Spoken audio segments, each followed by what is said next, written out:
Hello, this is the RPG Pundit, the final boss. And Meatball is, I think, upstairs, but she might pop by. She's probably curious at this point as to what I'm doing, which is that I'm just getting my coffee ready here. And today, I am, for lack of news of controversy or anything like that, I'm going to instead do a topic that I thought was it's an interesting question, which is about how somebody asked me how is the best way to introduce people to playing RPGs, and I thought that was very interesting because the typical member of my audience is probably fairly aware of RPGs. They're probably better read in RPGs than the typical other channel that deals in this sort of stuff. And most of the people here have probably been playing longer. I think that the likelihood that there's a noob listening to me, like somebody who hasn't role played or has just started role playing, it's a lot lower than that they be veterans of the RPG wars. And so some of you probably have had a lot of experience in bringing new people in, though maybe some of you hadn't had experience in doing that in quite a long time. And it's kind of different. How do you recruit someone when you're in high school and he's in high school and you're saying, hey, want to come and play this game on the weekend?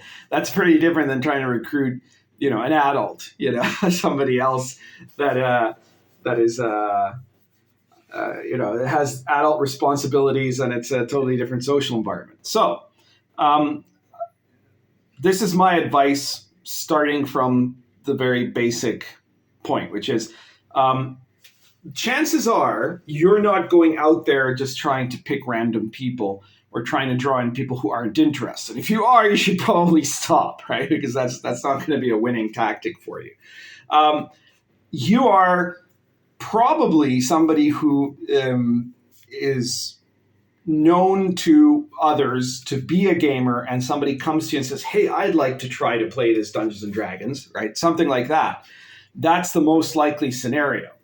And so that means that the person approaching you, first of all, has some idea, correct or totally wrong, about what Dungeons and Dragons is, what that looks like.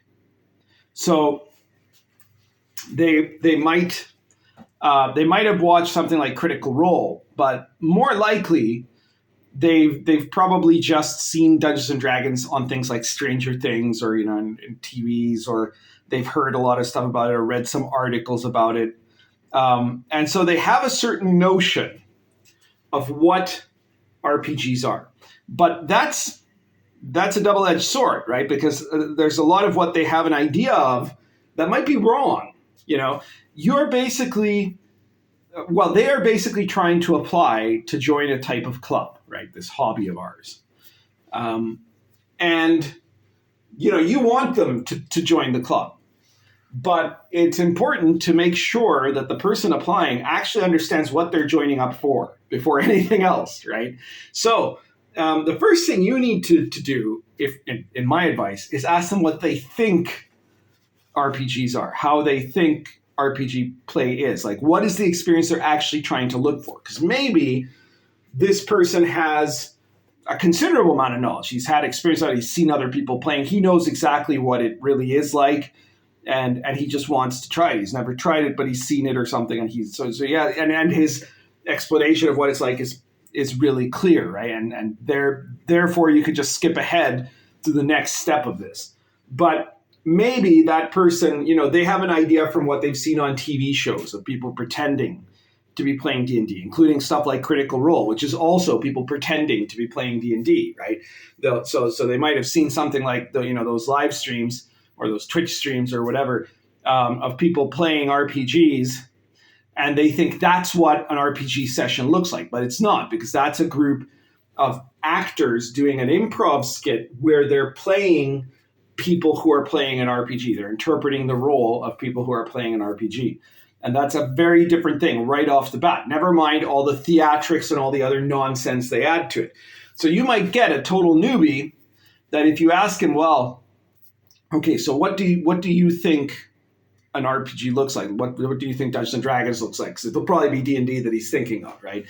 And so he'll say, well, I know that you have to roll these weird looking dice, and I know that you play a character, and that you can make that character be anything you like, and I know that you have to dress up, so we have to have like costumes and stuff.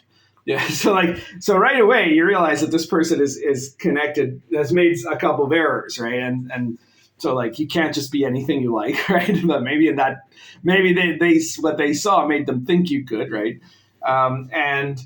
They have to dress up, right? That's a very surprisingly common misconception from people who've never actually seen or played an RPG of what they think happens in an RPG game, right? So the first thing you want to know is what the person's impression is. So then you can correct any incorrect impressions. If there's something that they've gotten wrong, you want to clarify, because maybe their whole deal is that they want to do cosplay. They don't actually want to play an RPG. And so then you're saving yourself and them a lot of time by making sure that they meet the qualifications and that that your game meets the qualifications of what they're actually hoping to have as an experience. Okay. So then you have to, the next thing is you do not want to start, because I see so many people say, oh, like, yeah, I'd really like to play D&D. And I'm like, well, what do you know about D&D? And they're like, well, not very much. And then I say, oh, okay, so let me start explaining all the rules to you all at once right now. Right? Like I said, the rules are the most important part. That is absolutely the last thing that this person should learn is the rules. The first thing that they need to learn is all the other stuff that's actually more important as part of the overall experience and the rules, right? So like the first thing you have to say is, well, look, especially if you're dealing with an adult here, right? Someone who doesn't have unlimited time, let's say. They might not have a bedtime, but they have a whole bunch of responsibilities, right? So the first thing you have to say is, okay, look, how much of an experience are you looking for, right? Like if the person already knows a lot about RPGs, maybe they know what an RPG, oh, here comes Meatball. Hey, there's Meatball. She's looking up at a pizza box. You already knocked that pizza box to the floor just a little while ago. Don't go and cause another disaster, Meatball. Sorry, I was saying, so the person might already know everything about it, right? And they might say, yeah, I know that you play in a campaign and all this stuff, and I want to try one of those. And so they understand what the time constraints are. Maybe somebody doesn't know that. And then you need to explain to them, well, look, you can play a one-shot D&D adventure, right? If what you want is to just understand what it's like, you can do that. But, what most of us play, or what I'm running right now, is a campaign, which is where we get together every 2 weeks or every week or every month or whatever it is that you get together, and we play. And they're like, they might decide, oh, yeah, I can do that, or I can't, right? And you might decide, well, maybe I can do a one-shot for this person so they understand what the experience is like of playing an RPG. Or maybe you're not set up for that and you want to recommend that they go look somewhere else, right? So those are all very important, much more important than starting to tell them about what all the different character classes are, or attributes or feats or some crap like that. So what you start with is looking to see if they can fulfill the constraints of time. So you have to tell them, look, when you play, you're going to be playing for a 4 to 6 hour block or an 8 hour block, or who knows, however long you play, right? I think, the shortest period of, I've got 4 different campaigns going right now, and the shortest campaign I run is a 4 hour block. And, nowadays the longest would be 7 hours, because I'm a wuss. I'm getting old, I get this just too much. I can't do more than 7 hours now. It used to be that all my campaigns were 8 hour blocks, but that so goes, tempus fugit. And anyway, so that's another thing a person might not know. They might think that this is like playing a board game, right? That'll take an hour. You have to explain to them that RPGs are longer and more involved, right? Then what you want to do is explain to them about the character and the game and the world and what the game master is. And by this, I do not mean start to read them all the rules, right? Start to tell them all the different spells and what they know. No, you don't do that, okay? That is a quick way to get someone completely confused, frustrated, bored, and then leaving, okay? Unless the person you're talking to is like autistic or something and what they only care about is the rules, right? But most people in the normative range actually care about what is the experience. So you, without going into great detail about the rules, which again is the last thing a person should learn, you want to explain to them how the experience looks. So you need to tell them, okay, so you're going to play a character. That character will have some statistics. We'll get to that later. And that character is going to be a certain type, an archetype, a class, right? Assuming that you're playing a game with classes. So you could be a wizard or a warrior. You know, those are words that you don't have to explain with statistics, right? People know what a wizard or a warrior or a thief or, you know, something like that is. You could tell you might be an elf or a dwarf, right? Or whatever. And you play this character in a virtual world, in an imaginary world that is being run through our collective imaginations in the game.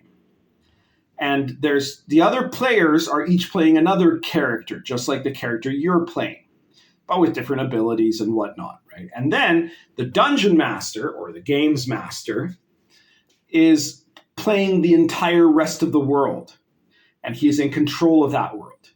This is not like a creative story writing thing. You don't get to tell a story of the events that happen to your character. Your character, it's like a live role-playing game. Your character's in the world and he's doing things, but he doesn't get to control the plot or control what happens, right? And so that those things happen because of the world itself and the dungeon master. And some dungeon masters might have a plot and some might just let things happen organically by doing rolls, which you don't need to really understand how that works yet either. But the important thing is that in the game, what you're playing is one guy, unless you're the dungeon master. And you have authority over everything that one guy does. But just like in the real world, you can't control the outside world with that one guy.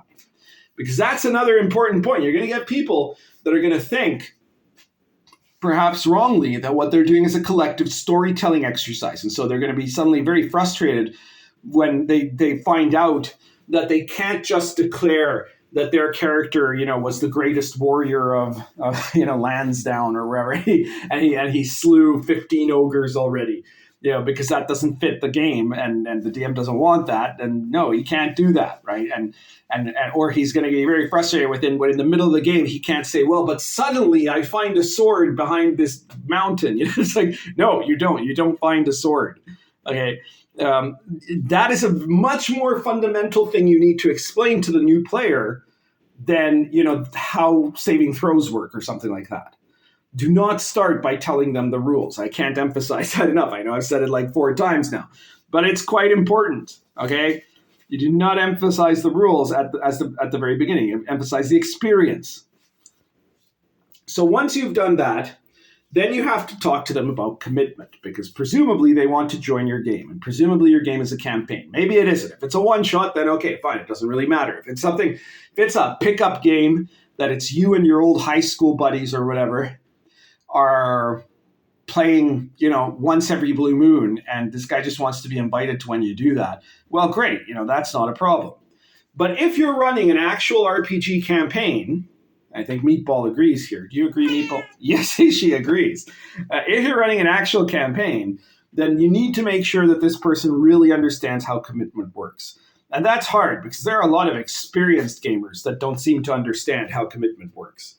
I'm about to open up a couple of slots for my Sword and Caravan game because I've got a couple of gamers that are not able to commit to regularly attending the game every second Saturday. Right?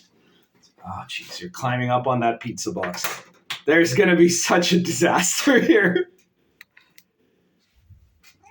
What are you doing? You're not supposed to be. That's not even. It's not even on a solid basis. Yeah, come on back down. That's a much better kitty. There we go. I'm glad you understood. All right. So she's up to hijinks today and everything. Wow, you guys are getting your money's worth today. So they have to get that they have to like be able to actually commit because the whole group depends on it. Unless again, it's one of these games that are like these ridiculous kind of games or Gonzo games or something. A Gonzo game like in the World of the Last Sun, in my World of the Last Sun campaign, if a player character misses a session, well, it's not that big a deal, right? The player characters come in or out of stuff. But it's because it's a crazy kind of world. There's teleporting. It's a slightly more humorous campaign. Well, considerably more humorous, say, than Sword and Caravan, right? It's a campaign where weird things can easily be explained away, so you can have characters just show up or just disappear with relatively flimsy excuses that nevertheless make internal sense in the world, right? But if you're running, and be sure to pick up World of the Last Sun, it's great Gonzo gaming. Inside the world that makes sense. But if you're running something like a really serious Lion and Dragon campaign and you're playing it in like real time inside the game or something like that, and then like somebody doesn't show up, and then you have to explain why that person who was there when they started the trip to wherever, Nottingham, suddenly isn't there with them, and then later will be there again, presumably when he comes back, right? And so like this is a big disruption to the campaign. So you have to make sure that they understand that before you start telling them the details of the rules. And then finally, if the person is like, they pass all of these kind of litmus tests, they say, yes, I now I understand what the basic structure is, and I'm still interested. I'm disappointed I don't get to dress up as a wizard, but but you can tell them, well, you can dress up as a wizard if you want to. Just everyone's going to think you're a freak, right?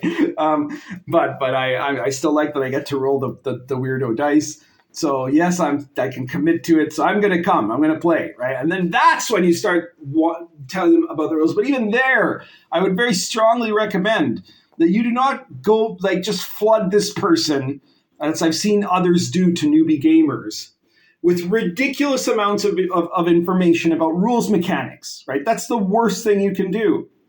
Okay, so what you want to do is start at the very beginning and you show them, okay, well, let's create a character together, right? That's the first step. And so you have to explain to them the parts that are directly involved in the creation of that character, which is to say, this is what ability scores are and their modifiers. This is what hit points are. This is saving throws and armor class. And this is your to hit bonus, right? And stuff like that. And then you're going to roll for a background skill, or you're going to pick a class. And then you can explain, but don't explain every power of every class. Just explain, these are what the classes are. That's in broad sense as an archetype, this is what they do. And your ability scores would probably let you be this or this, right? Or that you'd be better at being this or that, right? And not so good at this other thing. And so you let them figure that out. It's the same thing, by the way, with lore, right? Like if you're playing game, I don't know, you're playing a D&D setting and you say, well, the person says, can I be something other than a human? And you go, oh, yeah. Here, let me start listing the 15 different kind of elves and their history in the world of Farron, right? And then the 7 different kinds of dwarves. And then all the furry things that have been brought in by these freaks from Seattle in the last couple of years, So that's also very bad, right? The thing to do is to just keep everything as simple as possible. Focus on the archetype of what it is, right? Make sure they understand that a wizard, can cast magic, but is not going to be so good at fighting. They're going to be kind of weaker, but then their magic is very powerful, but they can only use it so much. Use terms that don't jump into the mechanics, right? And then when they pick the class, go into the mechanics of that class, of what the basic elements of those mechanics are, so they understand how to play that class. Remember, if this person actually enjoys themselves in the first couple of sessions, where it's already going to be difficult if they're kind of, they're totally starting anew, and then everybody else in the group is, a veteran, presumably, they're going to be missing a lot of stuff that other people are just going to be communicating in the basic language of the hobby.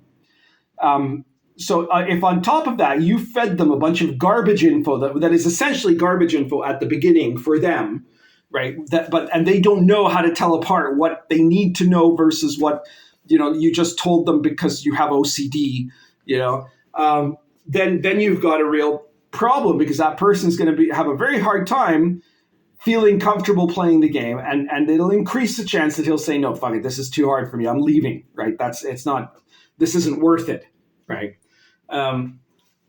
So make sure that they only need to know what they really need to know, okay? Like the parts that are essential. The parts that are essential for them to run their character. And then step by step, as in the play itself, because it is much better for them to learn the rules while playing than to learn the rules by having someone shout them at them before the game starts. Okay, that never works.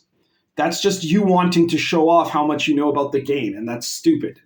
Okay, so instead, let them learn in the process of playing the game.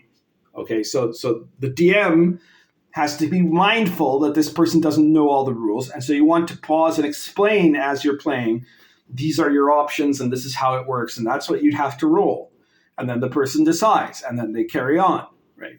It can also help a lot in the first session if you assign that person another player, one that you know is going to be the least spurgy out of all of the people there, and the most actually capable of communicating without saying something stupid or something that'll drive the person away. Get that person to act as the player assistant to the new guy. Right? And mainly what that's going to be is because you're going to have this character sheet. And a character sheet's really complicated. You don't think it is, but it is to a newbie. And they're not going to know where armor class is. And they're not going to know until they've seen it like 5 times, right? So the main thing that the assistant's going to be for is to tell them what die to pick up and roll, and to tell them where on the sheet is the number that they need to see. Okay, and that's a very useful assistant role to do in order to help the person that has not got the experience in this hobby yet. So those are my basic tips. They might not seem like what you would have expected, I think, maybe, but that's the deal. If a new person is curious about entering into the hobby, that's how I suggest that you treat those people. Now, how you go and look for other people, I don't know. That's a different video. That's another story. And maybe at some point I'll do another one about that. But I was, in my experience, a lot of times, maybe it's more me because everybody knows I role play, right? But I suspect that a lot of DMs, most people know they role play, and so more usually than you going out and recruiting others is someone coming to you who has a curiosity, and you have it within yourself either to end up squelching that curiosity completely, spoiling it for them, or actually giving them a clear perspective. And the goal isn't to convince them right away, come play, commit for a year and a half or whatever, or especially don't trick them, don't lie to them, don't say, oh, it's not hard or it doesn't take a lot of time. Yeah, it actually does take a lot of time. If you're a really serious gamer, it's a major commitment. You're playing at least once a month for a block of many hours, right? And a lot of gamers play a lot more than that, right? So don't be deceptive about it, right? Make sure that your first goal is for the person to understand what the game is, so that then they can decide if they want to try it or not. And then, even if they sometimes understand what it is, they might still decide that your group and its particularities, right, its requirements might not be for them. But at least you're doing a service to the hobby that way. Okay, so that's everything for today. If you like this video, please share it. Hit the subscribe button if you haven't subscribed. Share this video everywhere you think people find it interesting. I doubt you'll see anywhere where people will be really pissed off by it in this case. And if you want to support me, remember to pick up my products, stuff like World of the Last Sun and the brand new Gonzo Fantasy Companion for all of your weird fantasy stuff. If you prefer slightly weird and esoteric modern, check out the Invisible College, which is a modern magical authentic or occult authentic conspiracy, real modern fantasy type RPG. Also, all of these are OSR, right? Lion and Dragon, obviously the classic, the game, medieval authentic role playing, the goat of my RPG products thus far. And all my other products, the RPG Pundit Presents series, Sword and Caravan, Arrows of Indra, I've got tons of them. The links are all in the description below. And you can pick up anything. Like my PDF products cost like $1.99 or anywhere from $1 to $4, right? And so that even those, picking up those PDFs from the RPG Pundit Presents series, it's like you're getting me a coffee, but you're getting something in return. But be sure to check out all my big books, especially if you're a gamer. You're going to find that all of them, whether you play the entire game or not, are going to be full of resources that you can use in your other OSR or D&D based games. All right. So do check it out. And it's a great way to support me, but you get something really useful in exchange too. That's everything for today. Meatball says bye. Currently smoking a Stanwell. What is this? A Stanwell Deluxe plus Argento Natural.